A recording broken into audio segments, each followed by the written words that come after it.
For our final session on this stage, we have Laura Lane. Here to talk of a unique perspective on climate change responsibility, Laura is the Executive Vice President and Chief Corporate Affairs and Sustainability Officer at UPS. She began her UPS career as President of Global Public Affairs in 2011 and was responsible for its worldwide government affairs activities in over 220 countries and territories. So please welcome Laura Lane. Great to be here with you, Tom. Brilliant. Thank you very much for joining us, Laura. And obviously, we're here to kind of jump straight into to the approach that UPS is taking to sustainability. So I wonder if you could kind of tell us the mission statement of the organization in terms of sustainability and how it kind of actualizes those words across the company. Yeah, so our purpose statement is moving our world forward by delivering what matters. And when you think about UPS, we're a global logistics company delivering in 220 countries and territories.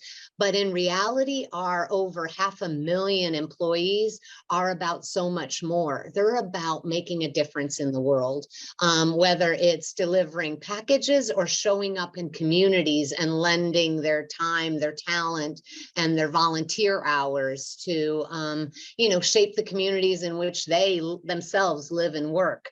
But they also, as a rallying cry, see the role that our company plays in the world in terms of being great stewards of the environment. So for us, when it comes to delivering what matters, it's all about making sure that we are not just delivering packages and goods in the world, we're delivering that good in the world. And so for us, that means being carbon neutral by 2050, making sure that we are improving the lives of 1 billion people by 2040, and doing it in ways that are innovative so that as we are developing new ways to deliver around the world, we're also bringing others along with us through those innovations. Because we're a company of really big scale, and with that scale, we want to help the smaller and medium-sized businesses be able to grow and innovate with us.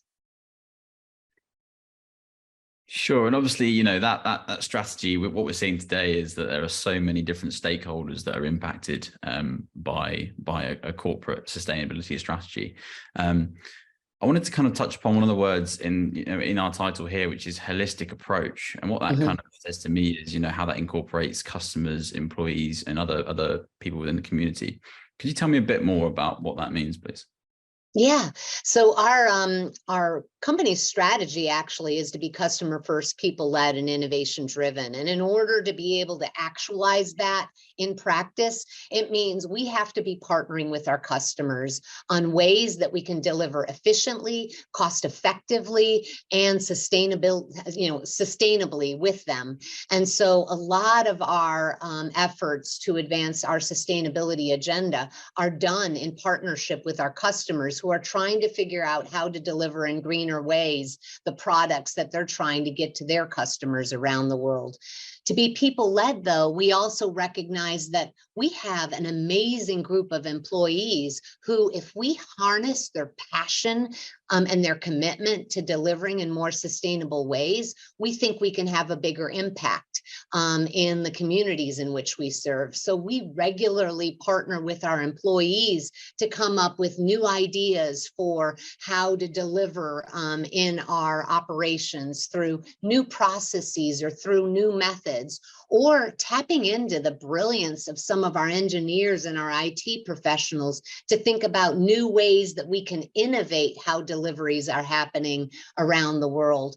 And then as part of that innovation-driven strategy, figuring out ways how to share that innovation with other partners around the world, be it with governments or other industry actors, so that together we're advancing those innovations to really be able to hit the global climate goals that so many governments have set forth, and the social impact goals that governments have set forth to raise people out of poverty, create economic opportunity, and ensure that the planet becomes a healthier place for everyone.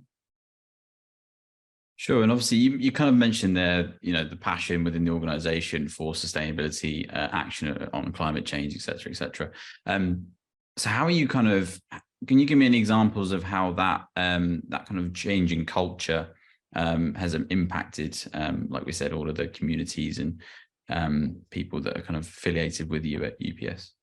Yeah. So one of the ways that we're tapping into the passion that a lot of our employees already have for sustainability is we created this really awesome program called Sustainability Trailblazers. And it's an ad hoc group of employees who come together on a regular basis, sharing information about new products, new services that we can be providing, new ideas about how to drive greener systems within our organization, or bringing them together to identify ways that we can volunteer in communities, whether it's planting trees, and we have an audacious goal of planting 50 million trees by 2030. So a lot of our employees come together and say, where do we want to show up and bring greener solutions or greener environments for the communities in which we're living and working? And so that's one of the important ways that we're doing it, really empowering our people to be a part of the green change that they want to see in the world. Another way is really inspiring people to come up with new innovations.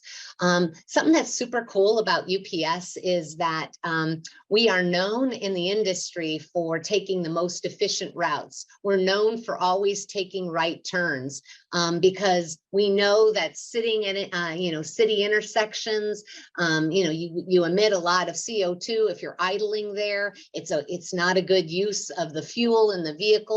So we actually had one of our UPSers develop this really cool application called Orion, which is an optimized routing system that ensures that every package that's put on our package car gets delivered in the most efficient way possible.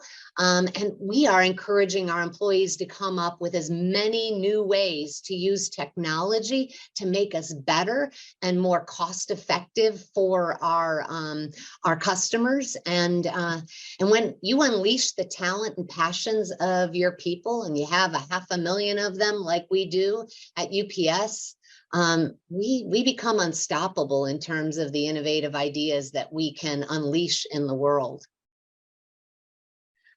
Sure. And I think one of the main points I can pick out of that, and obviously this is kind of an inevitable conversation for us to have, is electric vehicles. Yes. Obviously, I think I read the other day that some electric vehicles have been with the UPS for quite a long time now. Yeah. One of the questions I had was, how come it's only just kind of kicking into effect now, when electric vehicles have been around for a fairly long time, longer than we can picture? Yes, I have to share with you, Tom. It's kind of cool. Our company's history, we started out in 1907 as a bike messenger company. And how cool is it now? Fast forward to 2023, and we are actually deploying e-cycle solutions in some of the most congested city centers.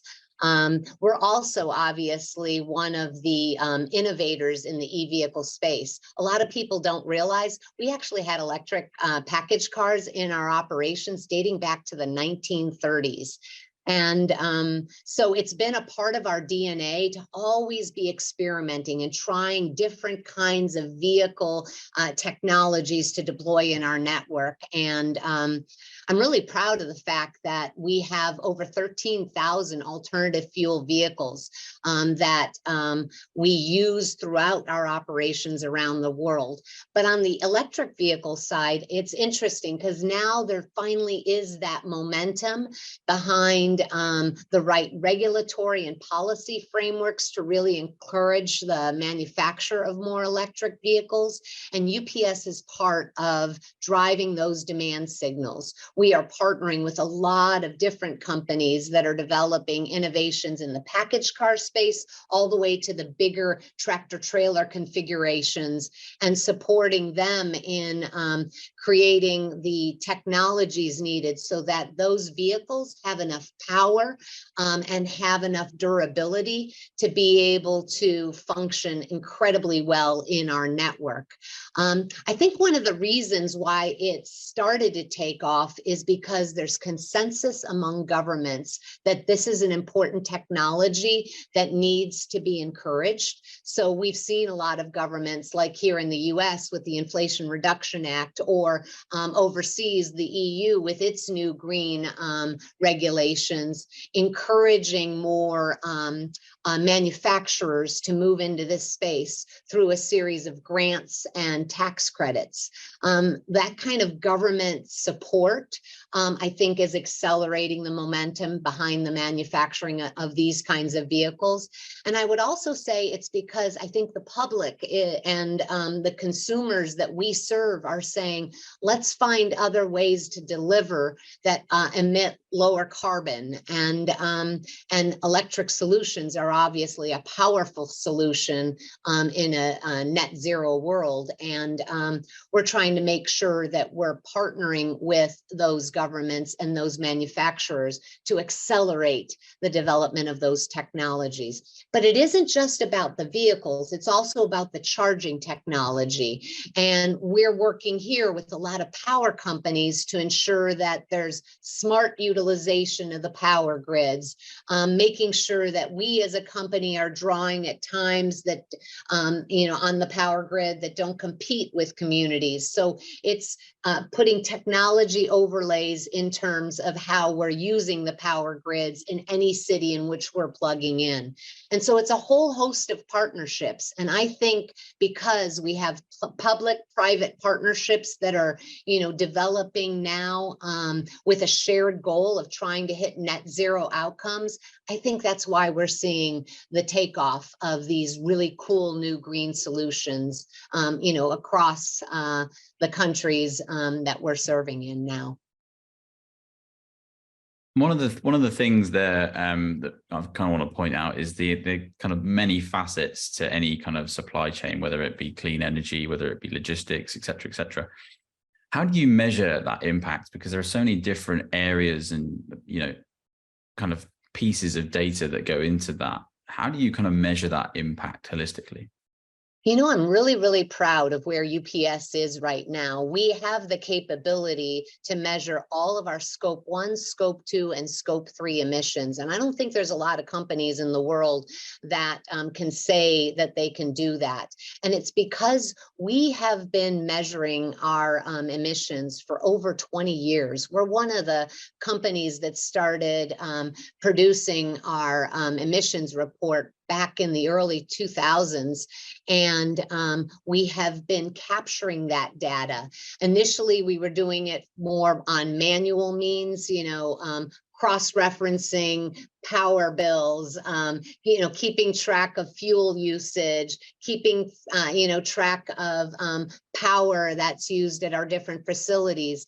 And over the past year, because a lot of the new disclosure requirements that governments are bringing online, we decided to take all of those manual processes and automate them. And so now we have the ability to measure on a per lane, trade lane, per package basis, all the CO2 that's emitted. And with those baselines, it now becomes a powerful driver within our organization for how we can take that carbon out. Because now we know the baseline we're working on, and we can be thinking about changes we can be making in our network and our operations to drive those emissions down. And it's all because we have automated the information, put it in a database in a monthly dashboard that our executive leadership team now uses, and we're driving CapEx and OpEx decisions that are going to help us meet our various goals along our path to carbon neutrality by 2050. So it's really an exciting time, because it's the beautiful example of how artificial intelligence and data can drive better decisions in the physical world. And it almost leaves no stone unturned for UPS. Yeah. There's almost nowhere to hide, sort of internally and externally. But so with such data, then what are the kind of challenges that you're seeing? How are you pinpointing various things that you're having to work on over the next, 12 to 18 months? Yes. So I'm pretty excited because we're just about to launch our latest sustainability report. And because of the processes that we've put in place, we've seen a reduction in our emissions Sadly, as a company that, moves the world forward through all kinds of fossil fuel means, we are a big emitter of carbon. And so we're trying to figure out ways to get that carbon out of our operations. One of the biggest challenges we have is that 60% of our emissions come from our air movements. And so as you can imagine, there's not a lot of innovations in that space at scale to help us with that challenge. UPS, though, has said it is our responsibility to lead those innovations. So we are part of a buyers alliance, for example, to develop more sustainable aviation fuel so that we can power our aircraft that deliver in all 220 countries and territories, around the world. So we can power it with sustainable aviation fuel and have enough production of it in the airport locations where we need it to be able to keep delivering, commerce. Second, we're looking at ways that we can begin maybe at a smaller level, replacing some of our small feeder aircraft that are an important part of our operations that run on traditional jet fuel. We are on the verge of moving to commercial operation of electric vertical takeoff and landing vehicles in our network. And it's super cool technology that will allow us to run all electric small craft for deliveries into rural areas or into places where it's just smarter to do it with an electric aircraft rather than running, a traditional package car or tractor trailer to those locations. And so I'm really excited about the innovation in that space because it's one of the first ways that we can show we can take some of those air emissions out through the utilization of this new innovative technology. We're hoping to be able to have it ready for launch for commercial operations in time for COP28 and have it showcased in Dubai this year. So we're pushing really hard to get the regulatory and governmental approvals for that technology, and then hopefully to bring it, everywhere around the world as quickly as possible, because anything we can do to take those emissions out of the air is a win for our company, and I think a win for the world.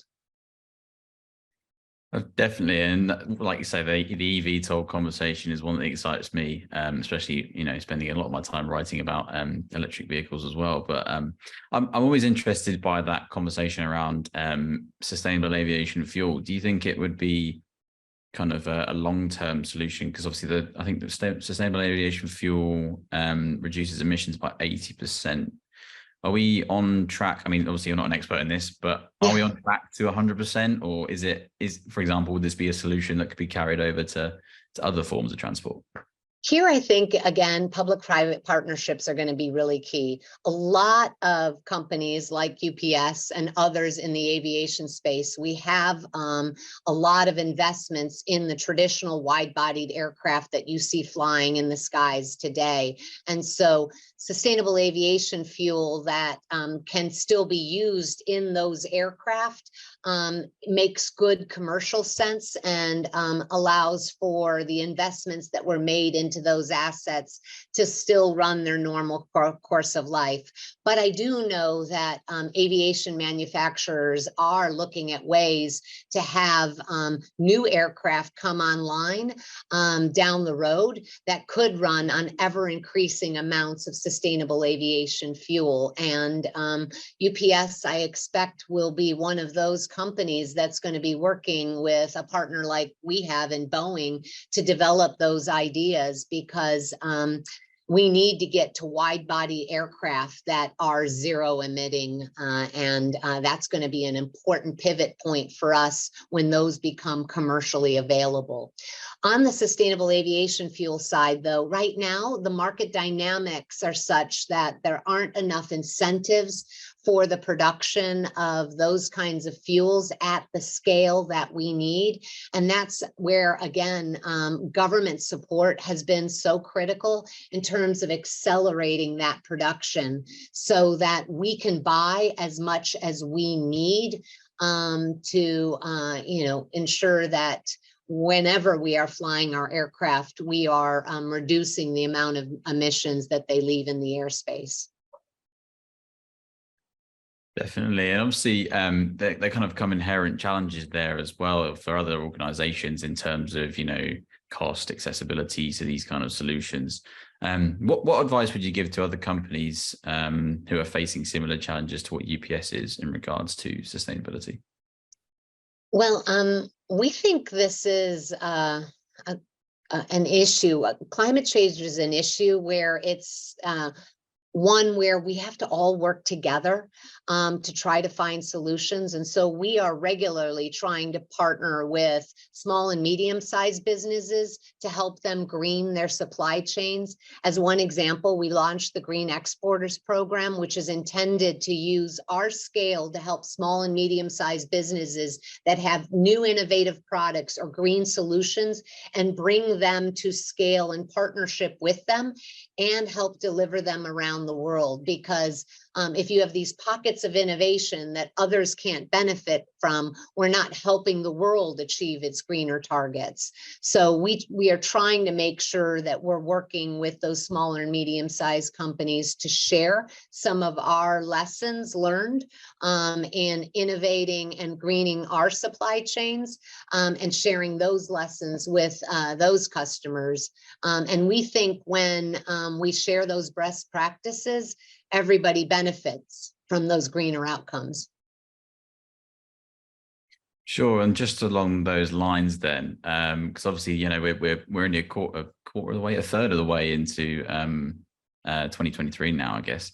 What are you excited for now, kind of looking forward for the rest of the year, and how do you think that organizations can keep ahead of the curve when it comes to sustainability related actions?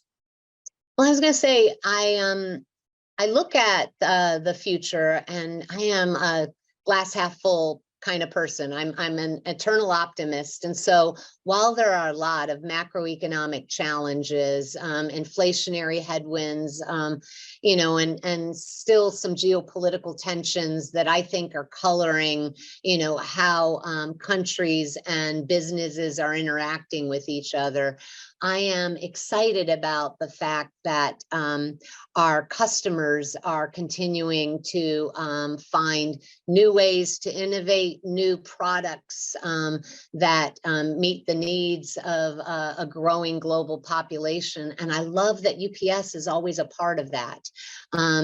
Logistics truly is the solution to so many challenges in the world. When I look backwards at the pandemic, the way that the world got through the pandemic was by having great logistics partners working together to ensure people could, survive the quarantines and the lockdowns and keep having things delivered to them, while at the same time, logistics was part of the clinical trials and the development of the solutions and the ultimate delivery of the vaccines that helped us get out of the pandemic. And so when I look at that past, I think about whatever the challenges are for the future going forward. Logistics is going to be at the center of it. And I'm excited about the fact that through some of the challenges that we've seen, be they natural disasters like the recent earthquake in Turkey, some of the hunger challenges that continents are, particularly sub-Saharan Africa, are facing because of some of the changing weather patterns, that companies and countries and people are coming together in partnership to address those problems.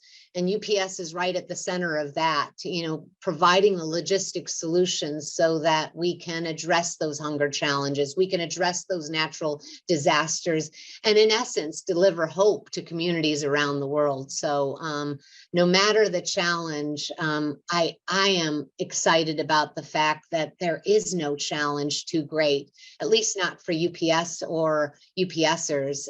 We rise to those challenges, and we try to live true to our purpose, deliver what matters. And I believe delivering what matters is delivering that hope in those situations.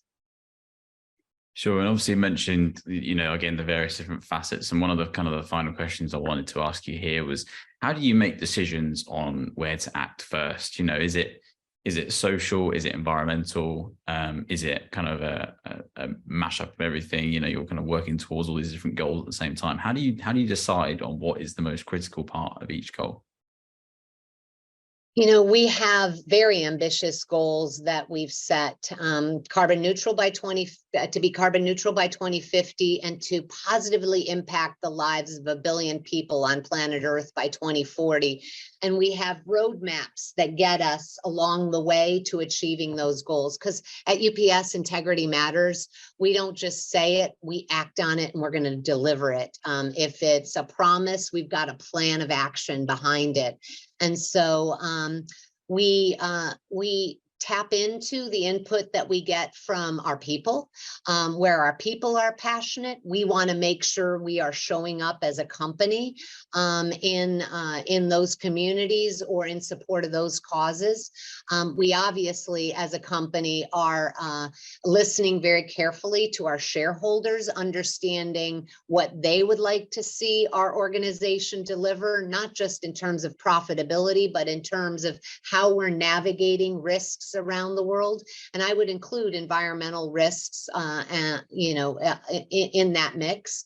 We're also listening to governments and saying, where do you need a partner like UPS to help address country goals, or address challenges or drive opportunities in the world. And so for us, it's a matter of listening to all those different stakeholders, our customers, our employees, governments, our investors, and communities at large, and deciding where we can bring our best expertise, our best talent, and our best people to bear to address those issues. And when we find the intersection in those areas, that's where UPS shows up. And so we want to be known around the world as the best delivery company to get your products and services in the most cost-effective, value-based, sustainable way in the world.